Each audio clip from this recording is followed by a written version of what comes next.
सिंधी आखाणी दिल जो नातो भाग 20। धीरज सफ़ा चुप। वो कुछ सोचे पियो। इन विचां साधना जे फोन ते रिंग वॼी। उन ते ध्यानु खुलियो ऐं सिधो चयो, ओ हा जी ज़रूरु, अचो वियो।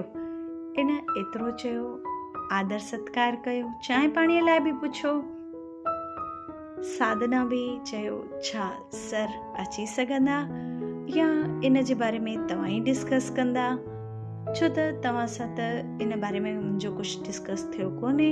थी थो सघे कुझु प्रॉब्लम न अचे। मथां धीरज चयो, न अहिड़ी कोई ॻाल्हि कान्हे का, पप्पा मूंखे सभु ॿुधाईंदा आहिनि ऐं सभु गॾिजी कमु कंदा आहियूं त काई प्रॉब्लम न ईंदे। जहिड़ो ज़रूरु हूंदो त पप्पा सां कॉन्टेक्ट करे लाइबो। पप्पा अॼु आराम में आहिनि। इन एतिरो चयो ऐं साधना सम्झी वई, उमिरि जे ख़्याल खां हर काई ॻाल्हि ज़रूरी हूंदी आहे। बसि हिते इन्हनि जो सभु कुझु कमु पूरो थियो। साइन वग़ैरह करे उतां ऑफिस मां निकिती ऐं रमेश सां बि 5 मिंट ॿाहिरि ॻाल्हाईंदी वई। उन खां पोइ पंहिंजी ऑफिस में वई, कमु सम्झाए करे घर पहुती। घर बि पंहिंजे पप्पा सां हाली हवाले थी। पर इन दरमियान धीरज जे मन में हलचल चालू ई हुई। कहिड़ी हलचल हुई? धीरज उहो ई इंसान आहे जंहिं बरसात में साधना खे मदद कई हुई। वीचारींदा त साधना छो न सुञातो, छो त उन वक़्तु उनखे हल्की सी दाढ़ी हुई, बारिश जो माहौल, चहिरो हेठि हुयो ऐं हिन वक़्तु उनखे चहिरे ते दाढ़ी कान हुई त उन बि बिल्कुलु कान सुञातो।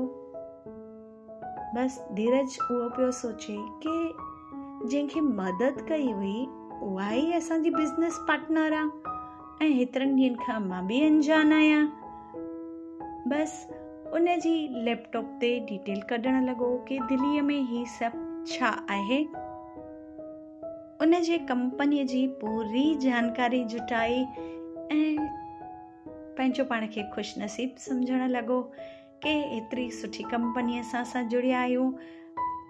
बसि हाणे ॿिन्हिनि जे लाइ सही थिए, इहा दुआ पियो घुरे। ऐं उतां खां उहो बि निकितो ॿाहिरि त रमेश चयो, धीरज छा ॻाल्हाए?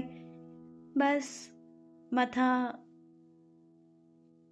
थोरी झटि ॿिन्ही गॾु ॻाल्हायो ॿोलायो ऐं सिधो रमेश कुझु चवणु पियो चाहे पर चई कान सघियो। ऐं सिधो रमेश चयो, ठीकु आहे, राति जो रोटी खां पोइ ॿाहिरि मिलूं था की न? धीरज बि चयो, हा ज़रूरु, अॼु मिलूं था। काफ़ी ॾींहं थिया आहिनि पाण ॿाहिरि हलिया बि कान आहियूं त ज़रूरु हलंदासीं। ऐं उतां धीरज निकिरी वियो, घर वियो, पंहिंजे पप्पा सां बि हाली हवाली थियो।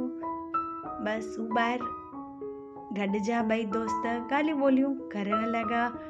रमेश जी रिंग वॼी, उन ते साधना लिखियल, पर रमेश फोन खणे कि न सोचे पियो। धीरज उन जी फोन ॾे निहारियो ऐं इशारो कयो, खण। उन फोन ते छा ॻाल्हायो ईंदड़ एपिसोड में पाण जल्दी ॿुधंदासीं।